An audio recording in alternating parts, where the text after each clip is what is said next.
وقال أيضا إن من أفضل أيامكم يوم الجمعة فأكثروا علي من الصلاة فيه صدق الله العظيم وبلغ حبيبنا رسوله الكريم ونحن على ذلك من الشاهدين والشاكرين.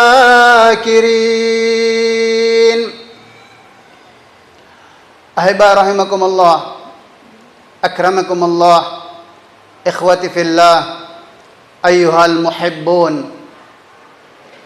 Rasul sallallahu alaihi wasallam telah berpesan kepada kita semua untuk meluruskan perjalanan hidup kita di permukaan bumi ini. Kun fid dunya ka'annaka gharib aw 'abirus sabil.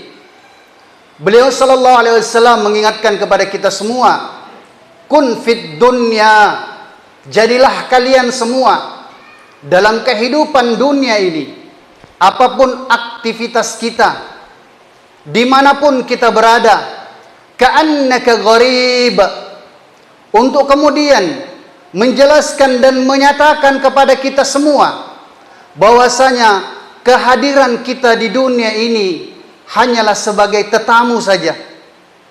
Kita datang singgah di permukaan bumi ini sebagai orang asing yang tidak memiliki apa-apapun dari yang kita kunjungi, untuk kemudian menghilangkan dalam diri kita perasaan aku memiliki, apalagi kemudian berbangga-bangga dengan apa yang kita genggam berupa harta, berbangga-bangga dengan apa yang kita pikul berupa pangkat, jabatan, strata dan sebagainya.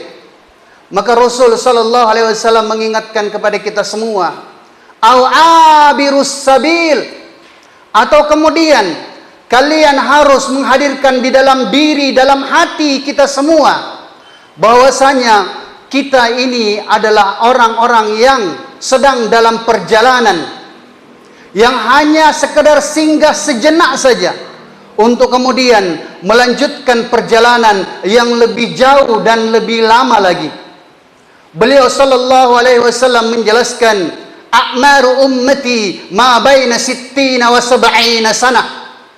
Masa persinggahan kita di dunia ini hanya di antara 60-70 tahun saja, yang kalau mau dikonversi dalam waktu ketetapan Allah Subhanahu wa taala, di mana Allah Subhanahu wa taala telah jelaskan di dalam Al-Qur'an, wa inna yauman 'inda rabbik ka'alfi sanatin mimma ta'udun. Sesungguhnya hari yang akan kita tuju, kehidupan kita yang sebenarnya, yang selama-lamanya di kampung akhirat, apabila dibandingkan dengan kehidupan dunia ini sama dengan 1000 tahun. Maka kalau 1000 tahun dunia sama dengan 1 hari di akhirat sana, maka apabila dikonversi perjalanan hidup yang 60-70 tahun di dunia ini, ternyata hanya 2,5 jam saja. 2,5 jam kita buat persiapan untuk melanjutkan perjalanan, dan kita harus yakin bahwasanya ada perjalanan yang lebih jauh, yang lebih pedih, yang lebih menyakitkan, yang lebih berat daripada perjalanan dunia ini, dan begitu panjang dan lama sekali, yakni perjalanan alam barzakh. Bermulakan 40.000 tahun setiap orang, yang paling pendek masa dia di alam barzakh sana. Maka kita mau melihat, sudah benarkah perasaan cinta kita kepada ibu, bapak, anak, istri, bahkan kepada umat ini? Kalau kita takut untuk kemudian tidak mau membiarkan mereka kelaparan, kehausan, kedinginan dalam masa 60-70 tahun ini, sudah benarkah cinta kita bahwasanya kita juga harus takut ada perjalanan, ada kelaparan, ada kehausan, ada siksa yang lebih besar dan lebih panjang lagi ketika seseorang terbalik di alam barzakh? Maka 40.000 tahun lamanya dia akan merasakan kelaparan, kehausan, kedinginan, sekiranya tidak membawa bekal yang baik dalam kehidupan dunia ini. Ahibbai rahimakumullah, akramakumullah, ikhwati fillah, ayyuhal muhibbun. Maka kita mau muhasabah dan bertanya lagi di dalam diri kita. Karena jangan sampai kemudian pemahaman kita tentang kehidupan dunia ini, bahwasanya setelah kehidupan dunia ini ada tempat yang lain, yang mana dalam sebuah makalah sangat memplesetkan sekali kehidupan akhirat, sehingga orang-orang yang telah mendahulukan daripada usaha dan upaya yang telah dilakukan bangga dengan segala-galanya. Mereka mengatakan fil akhiratu manzilatun baina manzilatain, bahwasanya di akhirat itu ketika seseorang tidak berada di surga ataupun tidak berada di neraka, maka ada tempat ketiga katanya, maka ada penolong yang lain. Tsumma na'udzubillah. Baru di dunia saja keyakinannya sudah keliru, bagaimana kemudian untuk bisa sampai di hadapan Allah dalam keridhaan Allah Subhanahu wa taala.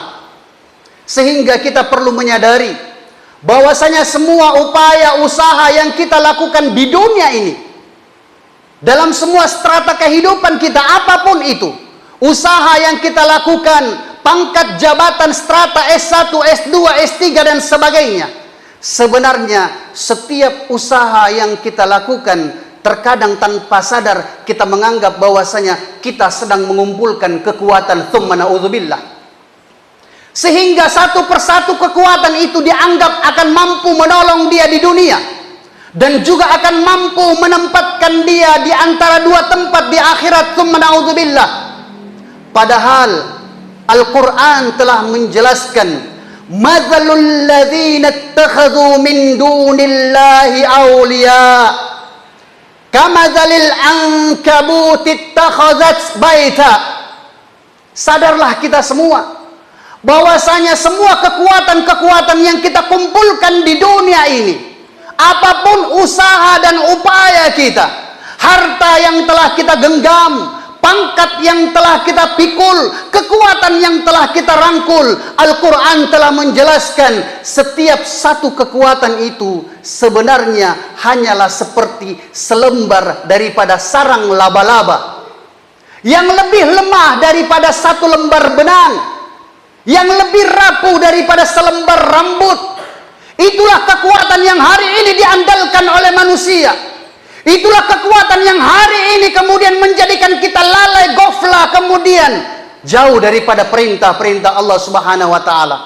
Menganggap harta yang kita genggam, pangkat jabatan yang kita pikul, strata ini akan mampu menolong kita di akhirat. Tsumma na'udzubillah. Sekali lagi Al-Quran telah menjelaskan mathalul ladzina ittakhadhu min dunillah, orang-orang yang mencari kekuatan, orang-orang yang mencari sandaran, awliya'uhum, sandaran yang mereka usahakan dari semua upaya dan usaha yang telah dilakukan oleh setiap manusia. Jangan kita tengok orang lain, kita tengok diri kita saja. Jangan sampai kita menganggap kita telah kuat dengan apa yang ada dalam otot kita, kita telah kuat dengan apa yang ada di otak kita, kita telah kuat dengan apa yang kita genggam dan kita pikul. Tsumma na'udzubillah. Sebenarnya tak ada kekuatan bagi diri kita.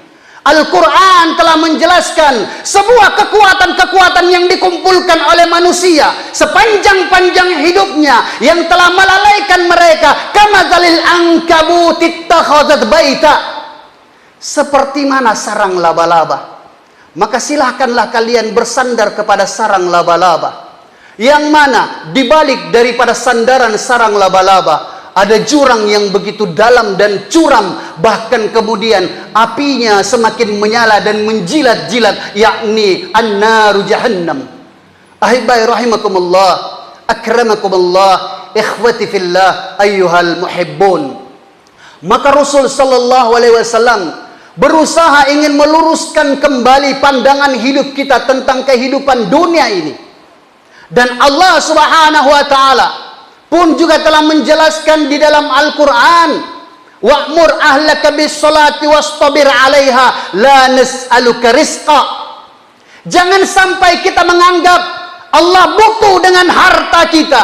Jangan sampai kita menganggap Allah butuh dengan kekuatan kita. Sama sekali Allah Subhanahu wa taala tidak butuh dengan itu semua. Dan kemudian di akhir ayat itu dijelaskan bahwasanya nahnu narzukuk.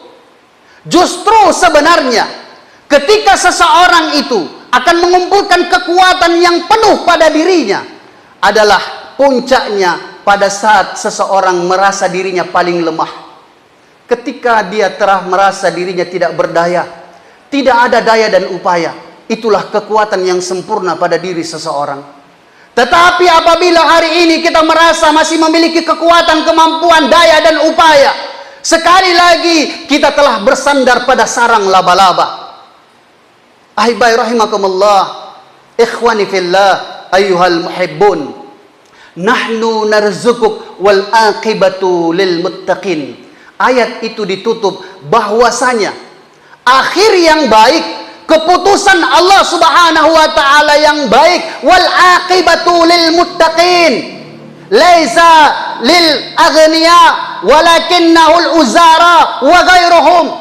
Tidak dikatakan ayat tersebut bahwasanya ending, akibat, akhir yang baik bagi orang-orang berharta, tidak. Ending akhir yang baik bagi orang-orang yang berpangkat juga tidak. Tetapi ayat itu ditutup untuk kemudian kembali lagi menyadarkan kepada kita semua, siapapun kita, hanya dengan berbekal takwalah kita akan bisa sukses dalam kehidupan dunia dan kehidupan akhirat. Ahibai rahimakumullah, akramakumullah, ikhwati fillah, ayyuhal muhibbun. Maka adalah Abu Bakar radhiyallahu taala anhu telah sempurna menjalani kehidupannya di dunia ini. Bahkan ketika beliau radhiyallahu ta'ala anhu menjadi khalifah, Allah Subhanahu wa taala telah jelaskan sebelumnya, waliman khafa maqama rabbih jannatan. Hari itu Abu Bakar telah memiliki dua surga. Satu surga di dunia telah dimiliki oleh Abu Bakar dengan segala kemewahan, dengan segala kekuasaan, pangkat, jabatan, bahkan menjadi pemimpin. Dan satunya lagi janji Allah. Dengan sebab kearifan Abu Bakar, pandai menempatkan semua yang digenggamnya untuk mengantarkan dia sampai keridhaan Allah di dalam surga. Tetapi Abu Bakar radhiyallahu ta'ala dijelaskan dalam Al-Quran, waliman khafa maqam. Dia adalah orang takut. Takutnya Abu Bakar radhiyallahu ta'ala ketika menggenggam harta. Karena harta ini adalah titipan daripada Allah. Untuk kemudian kita mau belanjakan dengan benar, untuk kemudian kita mau berbagi dengan yang lain, sambut takaza agama. Waliman khafa maqama rabbih jannatan. Abu Bakar ketika diberikan kepadanya pangkat jabatan untuk menjadi presiden, menjadi khalifah saat itu, menjadi pemimpin, Abu Bakar takut karena itu adalah amanah. Jangan sampai kemudian kita salah menggunakan amanah. Istri, anak, pangkat, jabatan, strata, itu adalah amanah Allah. Jangan sampai malah menjauhkan kita daripada Allah. Jangan sampai melalaikan kita, bahkan kemudian kita jadikan itu sebagai alasan untuk tidak melaksanakan perintah Allah. Tsumma na'udzubillah. Waliman khafa maqama rabbih jannatan. Maka Abu Bakar radhiyallahu ta'ala anhu wajar dan pantas ketika Rasul mengatakan kepadanya, as-siddiq, sungguh benar-benar, wala tasaddaqal Abi Bakrin wa Umar wa Uthman wa Ali wa ashabi Rasulillah sallallahu alaihi wasallam ajmain. Mereka adalah orang-orang yang telah sukses, mereka adalah orang-orang yang telah berjaya. Ahibai rahimakumullah, akramakumullah, ikhwati fillah, ayyuhal muhibbun. Mari senantiasa kita luruskan hati kita, kita menata hati kita. Kita di dunia ini hanyalah tetamu yang tidak tahu diri, dan perlu kemudian kita fahami, tidak ada yang perlu kita banggakan. Kita semua akan melanjutkan perjalanan, dan perjalanan yang paling panjang dan lama nanti. Ketika diawali di alam barzah, setiap orang tidak lagi akan bisa mendapatkan pertolongan, melainkan semua yang telah diusahakan dan diupayakan di dunia ini. Ketika benar kita menggenggam harta, ketika amanah kita memikul pangkat dan jabatan, insya Allah nantinya kemudian akan menjadikan sebab menghantarkan kita sampai kepada keridhaan Allah Subhanahu wa ta'ala. ja'alanahu Allahu wa iyyakum minal faizin al-aminin wa adkhalana wa iyyakum fi zumratil muttaqin al-mu'minin al-muqinin. A'udzu billahi minasy syaithanir rajim. Bismillahirrahmanirrahim. Wal 'ashr innal insana lafi khusr illa alladziina amanu wa 'amilus shalihat wa tawasaw bil haqqi wa tawasaw bis sabr wa qul rabbighfir warham wa anta khairur rahimin. Astaghfirullah.